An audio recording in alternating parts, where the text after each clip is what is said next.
नमस्कार, गुलिस्तान न्यूज देख रहे हैं आप और खबर उत्तराखंड के साथ मैं शीतल शर्मा। इस बुलेटिन की शुरुआत कुछ अहम खबरों से करेंगे। प्रधानमंत्री मोदी 28 जनवरी को उत्तराखंड आ रहे हैं। इस दिन पीएम मोदी राष्ट्रीय खेलों का शुभारंभ करेंगे। साथ ही पीएम मोदी शीतकालीन यात्रा को बढ़ावा देने के लिए शीतकाल प्रवास स्थल मुखबा या खरसाती भी जा सकते हैं। एक दिवसीय कार्यक्रम में पीएम मोदी 5 से 6 घंटे उत्तराखंड में बिताएंगे। इस दौरान पीएम मोदी केदारनाथ व बद्रीनाथ के निर्माण एवं विकास कार्यों की समीक्षा भी करेंगे। माना जा रहा है कि पीएम मोदी वाइब्रेंट विलेज या बागगंगा के शीतकालीन प्रवास मुखबा भी जाएंगे। प्रधानमंत्री जी के कार्यक्रम जब विस्तृत स्वरूप आएगा, उसमें अपेक्षा इस बात की भी है कि शीतकालीन यात्रा को प्रभावी स्वरूप देने में, और क्योंकि प्रधानमंत्री जी जब भी उत्तराखंड आते हैं तो उत्तराखंड के लिए कुछ न कुछ वरदान साबित होता है उनका दौरा। तो निश्चित रूप से जब शीतकालीन यात्रा का एक पक्ष निकल रहा है, बड़ी संख्या में ये यात्रा बढ़ी हुई है। अब प्रधानमंत्री जी अगर आते हैं और हमारा गंगोत्री और यमुनोत्री के जो गद्य स्थल है वहां तक उनका जाना होता है, उसका लाभ हमको प्राप्त होगा।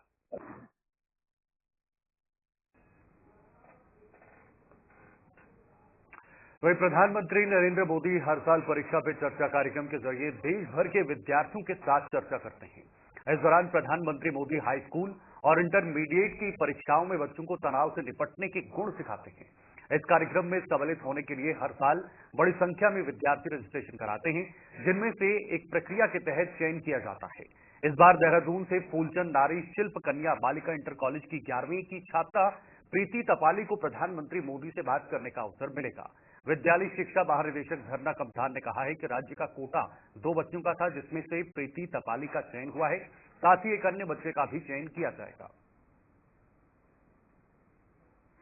देखिए, ये परीक्षा पे चर्चा का 8th एडिशन जो है वो अभी इस पे कार्रवाई चल रही है, और इसमें हमारे स्टेट से 2 स्टूडेंट्स का कोटा है, और इसमें लगभग 2,98,000 छात्राओं ने जो है रजिस्ट्रेशन करा लिया है, जो लगभग 23% के आसपास है। और इसमें गत वर्ष 11% था, ये बढ़कर के लगभग 23% हो गया है। टोटल एनरोलमेंट हमारे स्टेट का जो टारगेट था वो 12 लाख था, तो उसके अगेंस्ट लगभग 3 लाख यानी 2,98,000 बच्चों ने इसमें रजिस्ट्रेशन करा दिया है। तो उसमें चूंकि स्टेट का कोटा 2 स्टूडेंट्स का था, तो उसमें से एक स्टूडेंट को 12 तारीख को भारत सरकार ने बुलाया गया था, तो जिसके तहत फूलचंद नारी शिल्प इंटर कॉलेज की एक कक्षा 11 की छात्रा है प्रीति करके, उसको सिलेक्शन किया गया था, उसको वहाँ भेजा गया था। और जो वहाँ पे टॉपिक था वो building focus and memory the sports mentality था। तो उस पर चर्चा के लिए उसको वहाँ बुलाया गया था। और इसके बाद अब हमें फाइनल करके जो है एक छात्र या छात्रा का चयन और करना है। जो भी डेट वहाँ से डिसाइड होगी तो उसमें उसको सिलेक्ट करके यहाँ से भेजा जाएगा। इसके लिए हमारे स्टेट लेवल पे कमिटीज का कॉन्स्टिट्यूशन हो गया है, और वो जितने भी बच्चों ने रजिस्ट्रेशन किया है या उन्होंने जो भी उसमें अपना क्वेश्चनियर प्रस्तुत किया है, उसके आधार पे असेसमेंट करेंगे, और फिर चयन करके जो अंतिम जो भी छात्र छात्रा जिसका चयन होगा उसका नाम जो है अंतिम अतिथि को वहाँ पार्टिसिपेशन के लिए रिकमेंड किया जाएगा।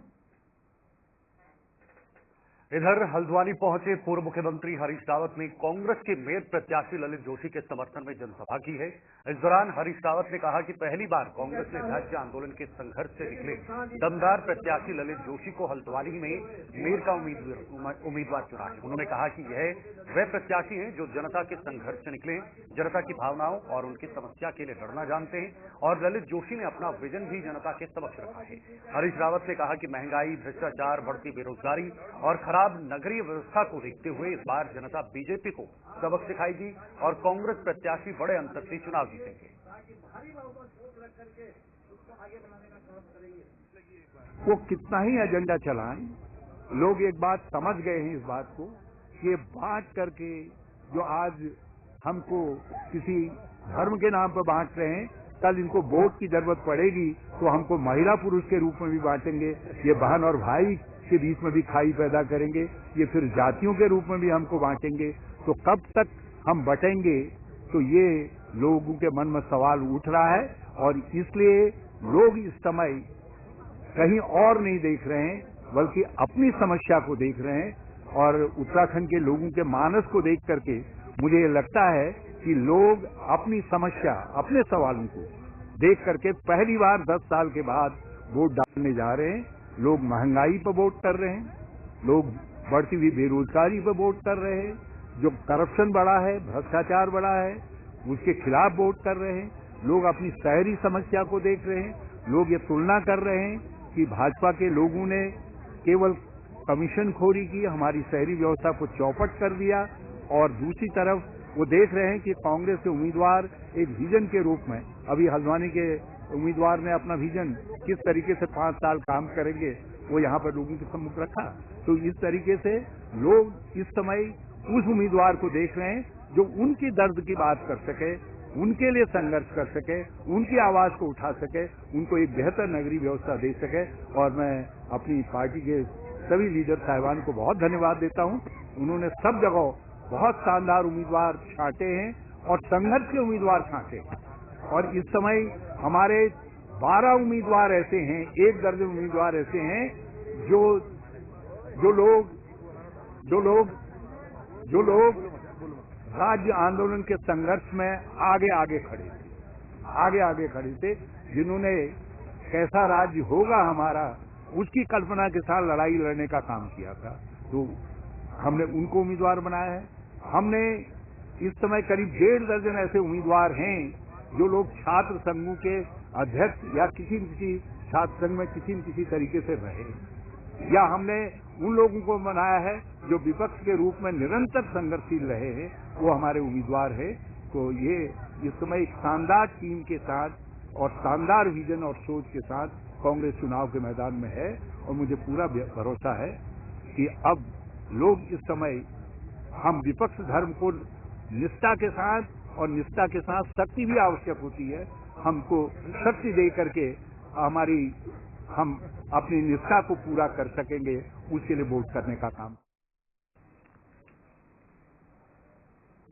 आगे बढ़ेंगे। बीजेपी का देहरादून शहर को ग्रीन वार्ड बनाने का संकल्प कांग्रेस ने हवाई बताया है। जिस तरह से बीजेपी ने अपना संकल्प पत्र जारी किया, संकल्प पत्र में बीजेपी ने देहरादून शहर को पर्यटन का केंद्र बनाने के साथ हरियाली पर विशेष ध्यान देने की बात कही है।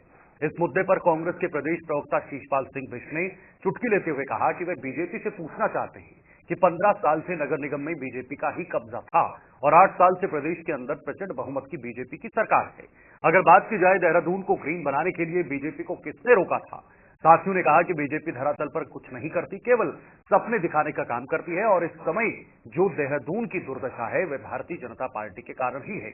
जनता लगातार भ्रष्टाचार पर और बीजेपी के प्रत्याशियों से सवाल कर रही है और ये केवल झूठी घोषणाएं कर रहे हैं। 15 साल बीतने के बाद भी आप पर फिर वही वादे दोहरा रहे हैं। इसका मतलब यह है कि आपने कोई काम नहीं किया है, न आपकी सोच विकास करने की है, न देहरादून शहर को हरा भरा बनाने की है। शीशपाल सिंह बिष्ट ने कहा कि न तो शहर के अंदर ड्रेनेज सिस्टम की व्यवस्था हो, बीजेपी ठीक कर पाई है, और न ही साफ सफाई की व्यवस्था ठीक कर पाई है। नगर निकायों के लिए जो संकल्प पत्र जारी किया है भारतीय जनता पार्टी से, मैं पूछना चाहता हूं कि 15 सालों से तो दून नगर निगम में आप ही का कब्जा था, 8 सालों से प्रदेश में प्रचंड बहुमत की आप ही की सरकार है, फिर आपको दून को ग्रीन बनाने से किसने रोका था? भारतीय जनता पार्टी कुछ करती नहीं है, केवल सपने दिखाने का काम करती है। और जो दून की दुर्दशा है वो भी भारतीय जनता पार्टी के कारण ही है। जनता लगातार भ्रष्टाचार पर और विकास के मुद्दे पर भाजपा के प्रत्याशियों से सवाल कर रही है और ये केवल झूठी घोषणाएं कर रहे हैं। अगर 15 सालों के निगम में शासन के बाद भी आप फिर जो है वही वादे दोहरा रहे हैं, इसका मतलब है कि आपने कोई काम नहीं किया है, न आपकी सोच विकास करने की है, न दून को हरा भरा बनाने की है। आप ड्रेनेज का सिस्टम नहीं सुधार पाए, आप साफ सफाई की व्यवस्था सुचारू रूप से नहीं कर पाए। अब वार्डों में जाइए, नालियां नहीं है, स्ट्रीट लाइटें नहीं है, बिजली के खंभे नहीं है, पार्कों की दुर्दशा है, नए पार्क तो बने ही नहीं है। इसके लिए कौन जिम्मेदार है? भारतीय जनता पार्टी का निकाय में 15 साल का शासन इसके लिए जिम्मेदार है और जनता इस पे भाजपा से जवाब चाह रही है और भाजपा के पास जनता के सवालों के जवाब नहीं है। अब जनता ने निकायों में बदलाव का मन बना लिया है और वो कांग्रेस के प्रत्याशियों को जो अपना प्यार और समर्थन दे रही है, इससे तय है कि इस बार जनता जनार्दन निकायों में कांग्रेस को मौका देना चाहती है। मुंबई में हर साल आयोजित होने वाले कौशिक के संस्थापक केशर सिंह बिष्ट ने अपनी टीम के सदस्यों के साथ मुख्यमंत्री पुष्कर सिंह धामी से मुलाकात की है। टीम ने मुख्यमंत्री पुष्कर सिंह धामी को मुंबई कौशिक 2025 में बतौर मुख्य अतिथि आमंत्रित किया है। प्रेस क्लब में पत्रकारों से रूबरू होते हुए केशर सिंह बिष्ट ने बताया है कि मुंबई कौशिक 2025 का आयोजन 31 जनवरी से 9 फरवरी 2025 तक झांसी के रानी मैदान, सेक्टर 9, सानपाड़ा, नवी मुंबई में होने जा रहा है। कौशिक का यह उत्सव उत्तराखंड की सांस्कृतिक विरासत और परंपराओं को समर्पित है, जिसे प्रवासी उत्तराखंडियों के बीच बड़े उत्साह और धूमधाम से मनाया जाता है। कौशिक उत्तराखंड की लोक संस्कृति, संगीत, नृत्य और खानपान को मुंबई जैसे महानगर में पहुंचाने का एक बेहतरीन माध्यम है। इस उत्सव में उत्तराखंड की समृद्ध सांस्कृतिक धरोहर, पारंपरिक व्यंजन, लोक संगीत, नृत्य, हस्तशिल्प और स्थानीय कलाकारों की प्रस्तुतियां शामिल होंगी। यह आयोजन प्रवासी उत्तराखंडियों को अपनी संस्कृति से जोड़ने और स्थानीय लोगों को उत्तराखंडी परंपराओं से परिचित कराने का एक महत्वपूर्ण माध्यम है। इसमें उत्तराखंडी खानपान को प्रमोट किया जाएगा ताकि अधिक से अधिक लोग उत्तराखंड के खानपान को जान सकेंगे। और पहले 2 दिन का था, इसके बाद 3 दिन का हुआ, उसके बाद 5 दिन का, अब 10 दिन का हो रहा है ना। और ये जो है 15 साल पूरे हो चुके हैं कौशिक के। ये हमारा 16वां वर्ष है ये कौशिक का। और इसके जो बम्बई के जो प्रवासी का समाज है, उससे सब कॉर्पोरेट जगत के, फिल्म जगत के, तमाम विधा के लोग जुड़े हुए हैं और सबने एक जन आंदोलन की तरह इस कौशिक को आगे बढ़ाया है। और कौशिक इस समय 15 साल के बाद बहुत ऐसी स्टेज पे पहुंचे, ब्रांड बन गया है पहाड़ का। कौशिक मतलब बॉम्बे में यूं मान लीजिए कि कौशिक मतलब उत्तराखंड, उत्तराखंड मतलब कौशिक, ये इस तरह एक बन गई है। और पिछले वर्ष उन्होंने कौशिक शुरू किया है। तो इस बार मैंने जैसे कहा कि मुख्यमंत्री जी ने दखल दी है। उन्होंने कहा कि महाराष्ट्र जैसे बड़े प्रदेश में अगर आप इस तरह के काम करते हैं तो ये हमारी छवि के लिए अच्छा नहीं, हमारे उत्तराखंड के लिए नुकसान लगे हमारी छवि को। तो उन्होंने कहा कि अगली बार जो आप लोग मिलकर 2 कौशिक की बजाय 1 कौशिक करेंगे। और हमारी कोशिश होती है मुख्यमंत्री की बातों का मान सम्मान किया जाए और अगली बार 1 कौशिक हो, ऐसी हमारी प्रबल इच्छा होना भी चाहिए। इस बार क्या सरकार सहयोग कर रही है? बिल्कुल सरकार सहयोग कर रही है। दोनों कौशिकों को सहयोग कर रही है सरकार? हाँ, दोनों कौशिक को सहयोग कर रही है सरकार का। देखिए सर, 2008 से जब से हमने शुरू किया है, निरंतर सरकार का समर्थन मिलता रहा, सहयोग मिलता रहा। सब विभाग की जो वहाँ उपस्थिति रही है ना, और तमाम जो मुख्यमंत्री रहे आज के काल के और भी हमारे नेतागण जो भी हैं, वो सब बॉम्बे कौशिक में शामिल हुए हैं। इधर काशीपुर में बीजेपी मेयर प्रत्याशी दीपक बाली ने काशीपुर शहर के विकास को लेकर अपना घोषणा पत्र जारी किया है। एक होटल में आयोजित पत्रकार वार्ता में दीपक बाली ने कहा कि बीजेपी का संकल्प है विकास करना है। उन्होंने कहा कि इसी तर्ज पर वह काशीपुर का मेयर चुने जाने पर सबसे पहले 2% दाखिल खारिज शुल्क को समाप्त करेंगे। इसके शुल्क को कांग्रेस ने शहर की जनता पर थोपा था। मेयर प्रत्याशी दीपक बाली ने कहा कि शहर में जलभराव की समस्या से आम नागरिकों के साथ व्यापारिक वर्ग भी बुरी तरह से त्रस्त है। जलभराव की समस्या दूर करने के लिए उनके पास एक बेहतर प्लान है। मेयर बनते ही वह इस योजना के तहत शहर वासियों को जलभराव की गंभीर समस्या से निजात दिलाने के लिए संकल्पबद्ध हैं।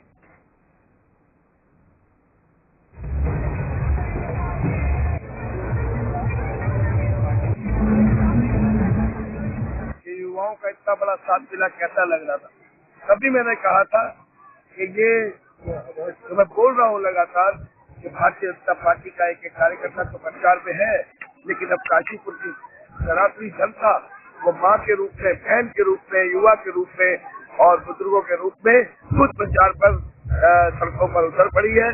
आज जो मातृशक्ति का स्नेह और आशीर्वाद मुझे इस रैली के फलस्वरूप मिला है, तो मैं बार बार कह रहा हूँ कि भारतीय जनता पार्टी का कमल इस बार भारी अंतर से खिलेगा और हम पार्षदों समेत काशीपुर नगर निगम में भारतीय जनता पार्टी की सरकार बनाएंगे और भाजपा की सरकार माननीय मुख्यमंत्री श्री पुष्कर सिंह धामी जी की रीति और नीति पर, भारतीय जनता पार्टी की रीति और नीति पर और लगेगी आने वाली 25 साल में।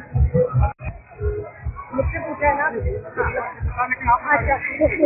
हाँ, तो देखिए आज काशीपुर में जिस प्रकार से आधी आबादी की हम बात करते हैं, महिला शक्ति, हमारी मातृशक्ति, हमारी जिसको शक्ति का स्वरूपा हम कहते हैं, वो मातृशक्ति आज दीपक बाली जी के साथ है। काशीपुर का जो चुनाव है वो केवल सिर्फ छोटी चीजों का चुनाव नहीं है। मैं कहूँगी कि ये तीसरी सरकार है इस प्रदेश के लिए। केंद्र हमारी सरकार है जो सेंट्रल गवर्नमेंट है, दूसरी सरकार हम डबल इंजन जिसको हम कहते हैं वो हमारी प्रदेश की सरकार है जिसके मुखिया हमारे धामी जी है, और ये तीसरी सरकार है हमारे निकाय और निगम के चुनाव जिसमें दीपक बाली जी यहाँ पर हैं आपके सम्मुख। और मुझे लगता है सारी मातृशक्ति का आशीर्वाद और उनका समर्थन आज दीपक जी के साथ है, क्योंकि मातृशक्ति जानती है कि कौन उनकी चिंता करता है और कौन उनके लिए सोचता है और कौन इस शहर के बारे में भी सोचेगा, इस शहर को और बेहतर बनाने के बारे आएगा जैसे मुख्यमंत्री जी ने कहा, तो मुझे लगता है दीपक जी उससे बहुत सक्षम है और वो जीत कर आएंगे, भारी बहुमत से यहाँ जीत कर आएंगे। पूरी मातृशक्ति यहाँ उपस्थित है, हमारी महिला मोर्चा की अध्यक्षा यहाँ उपस्थित है और पूरी यहाँ जितनी काशीपुर की टीम है वो यहाँ है और हर वार्ड से मैं कहूँगी मातृशक्ति इस रैली में आज यहाँ उपस्थित है। आगे बढ़ेंगे। मसूरी नगर पालिका चुनाव को लेकर प्रत्याशियों ने चुनाव प्रचार प्रसार तेज कर दिया है। कांग्रेस और बीजेपी के शीर्ष नेतृत्व ने भी मोर्चा संभाल लिया है। मसूरी में उत्तराखंड सफाई कर्मचारी आयोग के पूर्व अध्यक्ष भगवंत सिंह मकवाना मसूरी पहुंचे और भारतीय जनता पार्टी के प्रत्याशियों के लिए जनता से वोट मांगा है। पत्रकारों से वार्ता करते हुए मकवाना ने कहा कि भारतीय जनता पार्टी की केंद्र और प्रदेश की सरकार द्वारा अनुसूचित जातियों और गरीबों के लिए समर्पित सरकार है। सबका साथ सबका विकास प्रधानमंत्री मोदी का नारा है और उसी के तहत सभी वर्गों के विकास के लिए काम किया जाता है। उन्होंने कहा कि उत्तराखंड में निकाय चुनाव में भारतीय जनता पार्टी के प्रत्याशी भारी संख्या में जीतने जा रहे हैं। जिस तरीके से लोकसभा चुनाव में भारतीय जनता पार्टी को उत्तराखंड से 5 लोकसभा की सीट पर जीत दर्ज कराई थी, उसी तर्ज पर उत्तराखंड भाजपा के प्रत्याशियों के साथ मसूरी नगर पालिका चुनाव की बीजेपी प्रत्याशी मीरा सकलानी और सभासद भारी मतों से जीतने जा रहे हैं। जनता पार्टी की सरकार चाहे केंद्र की हो चाहे धामी जी की सरकार हो, अनुसूचित गरीबों के लिए समर्पित सरकार है। सबका साथ सबका विकास प्रधानमंत्री जी का नारा है और उसी के तहत हम सब समाज के विकास के लिए तत्पर हैं। भारतीय जनता पार्टी की उत्तराखंड की भी सरकार, निकाय के चुनाव उत्तराखंड में होने जा रहे हैं 23 तारीख को और निश्चित तौर पर प्रदेश की जनता का प्यार जिस प्रकार लोकसभा में 5 सीटें जिता कर दिया है, यहाँ पर भी विजय होगी। यहाँ मीरा सकलानी जी हमारी चेयरमैन की प्रत्याशी हैं, उनको भारी बहुमत से विजय प्राप्त होगी ऐसा मेरा मानना है। जो हमारे अरुण चंदेलिया जी हैं, हमारे वार्ड के प्रत्याशी हैं, 2 सीटें आरक्षित हैं 13 में से, जिसमें एक हमारे वाल्मीकि समाज के नौजवान को पार्टी ने टिकट दिया है। देहरादून में भी कई हमारे समाज के युवाओं को और बिटिया को भी टिकट दिया है। तो भारतीय जनता पार्टी लगातार वाल्मीकि समाज के हित में कार्य करती रही है। हमारे पुष्कर सिंह धामी जी ने मेरे नेतृत्व में लोग जब धामी जी से मिले थे 2022 में, तो 2022 में उन्होंने वेतनमान जो इनका बढ़ाकर आउटसोर्स सफाई कर्मचारियों का था वो निकायों में 500 रुपये किया। इसके अलावा भी भगवान वाल्मीकि जयंती का मैंने आयोजन देहरादून में हम लोगों ने राष्ट्रीय वाल्मीकि क्रांतिकारी मोर्चे के बैनर तले किया था। उसमें माननीय शहरी विकास मंत्री प्रेमचंद अग्रवाल जी ने मुख्यमंत्री जी की अनुमति से 5 लाख का बीमा भी करने का निर्णय लिया है सरकार ने, जो सफाई कर्मचारियों के लिए बहुत जरूरी है। कांग्रेस शासन में जब हरीश रावत जी की सरकार थी और बहुगुणा जी उस समय थे, तो हमारा 1 लाख का बीमा सफाई कर्मचारियों का मिलता था, तो वह बीमा भी उन्होंने समाप्त कर दिया। जब मैं हमारी पार्टी ने ही यहाँ राज्य में सफाई कर्मचारी आयोग का गठन किया और सफाई कर्मचारी आयोग का प्रथम चेयरमैन जब मुझको बनाया, तो इनको निकाय के कर्मचारियों को पेंशन बहुत कम मिलती थी, मात्र 3500 रुपये मिलती थी। आज जो सेवानिवृत्त हो रहे हैं कर्मचारी 20-25 हजार उनको पेंशन मिलती है। माननीय खंडूरी जी उस समय मुख्यमंत्री थे, तो हमने उनसे निवेदन किया। इधर लालकुआं नगर पंचायत सीट से अध्यक्ष पद की कांग्रेस प्रत्याशी डॉक्टर अस्मिता मिश्रा ने नगर में बड़े पैमाने पर जनसंपर्क का अभियान चलाया है। इस दौरान शक्ति प्रदर्शन भी किया गया, जिसमें कांग्रेस के दिग्गज नेता प्रतिपक्ष यशपाल आर्य, पूर्व विधानसभा अध्यक्ष गोविंद सिंह कुंजवाल, पूर्व कैबिनेट मंत्री हरीश चंद्र दुर्गापाल और कांग्रेस एसपी विभाग के प्रदेश उपाध्यक्ष इंद्रपाल आर्य भी मौजूद रहे। यहां अम्बेडकर नगर वार्ड नंबर 1 में 100 कमरों के पास विशाल जनसभा का आयोजन किया गया। इस दौरान सभी दिग्गज कांग्रेसी नेताओं ने लालकुआं की जनता से डॉक्टर अस्मिता मिश्रा के पक्ष में मतदान करने की अपील की और विकास कार्यों को प्राथमिकता देने का भी वादा किया।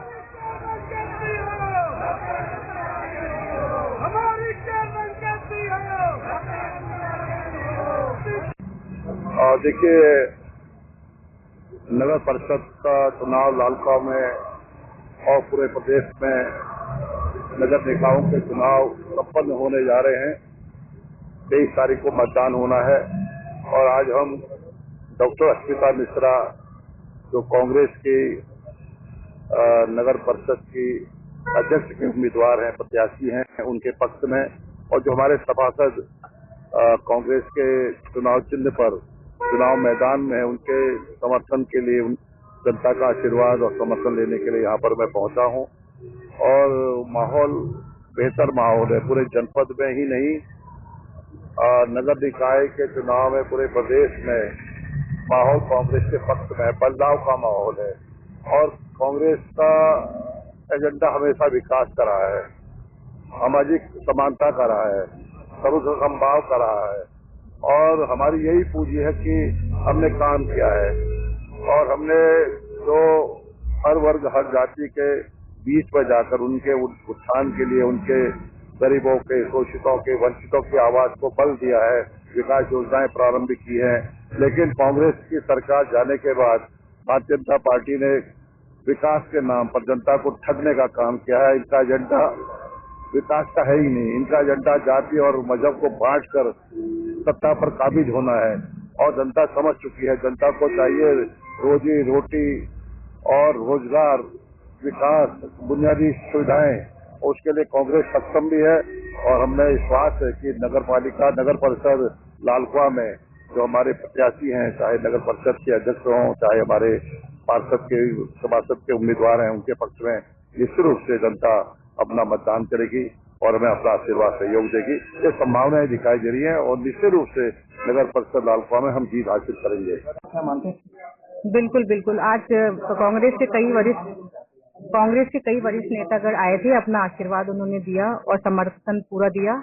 और वार्ड नंबर में 1 हमारी जनसभा हुई है, बहुत अच्छा रिस्पांस आया है, बहुत भीड़ इकट्ठा हुई है और हम आश्वस्त हैं कि हम ही जीत के उभरेंगे आगे। कहाँ आप लोगों ने जो है आज के दिन जनसभा वार्ड नंबर 1 के सामने जो 100 कमरे बने उनके सामने जनसभा का आयोजन किया गया था। उसके पैदल होते हुए हम पूरा मेन बाजार होते हुए पूरा कवर किया है, वार्ड नंबर 6 और सब पूरा कवर करते हुए पूरी भीड़ के साथ बहुत जन सैलाब उमड़ा था और बहुत अच्छा रिस्पांस रहा सबका। बिल्कुल बिल्कुल, ये तो नॉर्मल सी बात है, जब बड़े हमारे नेता आते हैं तो सब में एक नया उत्साह आता है और सबका कॉन्फिडेंस बहुत बढ़ जाता है। और हम लोग नए जो सभी 5-6 दिन का है, तो ऐसा नहीं कि हम लोग ठंडे बैठ जाएंगे, अच्छे से हम लोग अभी और अपनी मेहनत करेंगे और रिजल्ट अपने पक्ष में ही करेंगे। देखिए, हमारे माननीय यशपाल आर्य जी हम सबके नेता हैं, पूरे उत्तराखंड के क्या पूरे देश के छाए हुए नेता हैं। उनके आने से बहुत बड़ा बल मिलता है और इस वक्त मिला है। आम जनता उनको मिलना भी चाहती है, उन्हें देखना भी चाहती थी। और जो यशपाल आर्य जी का कद है पूरे प्रदेश में, वो सब भली भांति आम जनता जानती है। उनके आने से बहुत बड़ा एक मजबूती मिली है। और जैसे कि आपने बताया था कि डॉक्टर स्मिता ने एक बहुत अच्छा जनमानस के लिए एक ठोस अपना मैंने तैयार किया है, जिससे जनमानस तक वो पहुंचेगा और बहुत अच्छा रहा है। कोई मायने रखता है? देखिए, उनका बयान तो बहुत। खबर उत्तराखंड में अभी के लिए फिलहाल इतना ही, लेकिन देश दुनिया की तमाम खबरों के लिए आप देखते रहे गुलिस्तान न्यूज। नमस्कार।